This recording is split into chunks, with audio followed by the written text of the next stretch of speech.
This is the daily briefing of the Israeli Citizen Spokesperson's office. Now, Hamas still wants to murder each and every Israeli. Hamas murderers again fired rockets at Israelis from the Gaza Strip, and 5 times since the weekend, Hamas rockets have hurtled towards us. 5 times since the weekend, young and old, rich and poor, Jew, Christian, Muslim, ran for their lives from Hamas. And the last rocket to be fired was fired less than 3 hours ago. Israeli intelligence believes that Hamas are desperately firing off their remaining rockets before Israel's troops find and destroy them. But any rocket fired has deadly intent as and is an attempt to murder us.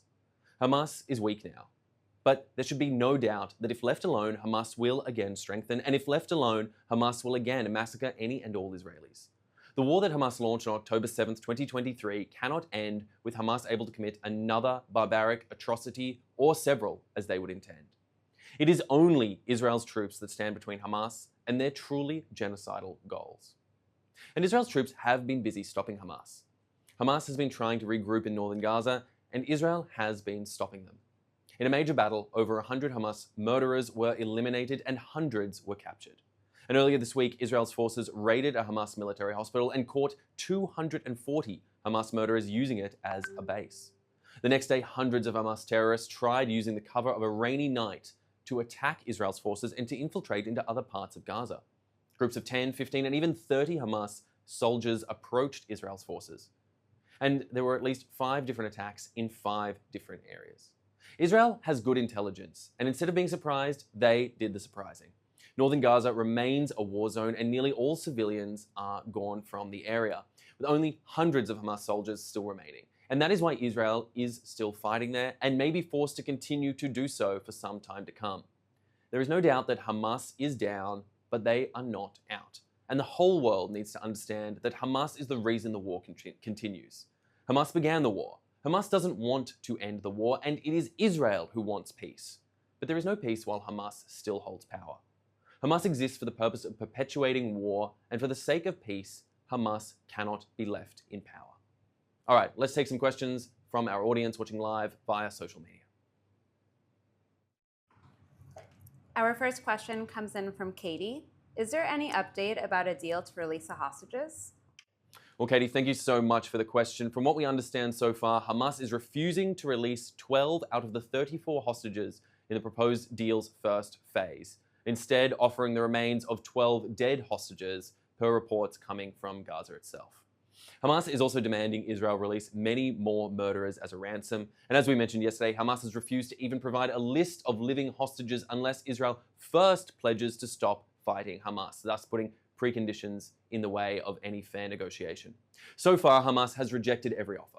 Hamas is demanding Israel capitulate without releasing the hostages so it can hold on to hostages for insurance and so it can plan and continue even more October 7th, as they've explicitly stated they want to do into the future.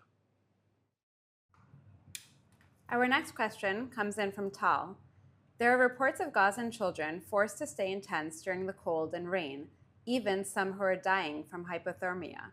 What is Israel doing about this? Well, Tal, thank you so much for that very important question, because the situation truly is heinous. The fact that there are young children who are being forced into the cold to be left to die potentially in terrible conditions over the course of the winter here in Israel and the region across the Middle East is truly terrible. But we need to understand why this situation is occurring. The situation is occurring because Hamas, instead of committing resources to help its people, chooses instead to commit resources into more rocket fire, into building more tunnels, into planning more attacks, into stealing food, resources, aid that were intended for their civilian population in order to enrich themselves further. This is Hamas's cruel, cruel goal and aim, and this is the reason that Hamas uses its own people as human shields, and at their expense, at the expense of the lives of their own young people, risking their situation, their life, and instead enriching themselves. This situation cannot go on and truly is intolerable, and is precisely why Hamas needs to be removed from power and cannot be left by the UN, other international forces or others, because they need to be held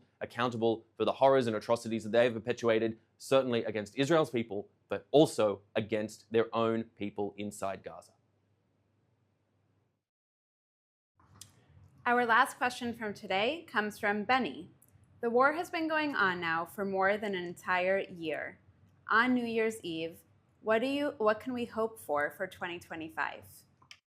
Well, Benny, thank you for the chance to end today's briefing with a hint of optimism for the new year, because I truly am optimistic. And I will say to my birth country of Australia, a happy New Year's already, because as we all know, Australians live in the future, and it is, in fact, already the year of 2025 on the East Coast. But for the rest out there, and I will say, addressing this region, I do have hope for the future. I have hope that the hostages that have been languishing in Hamas hands for over a year now can be returned.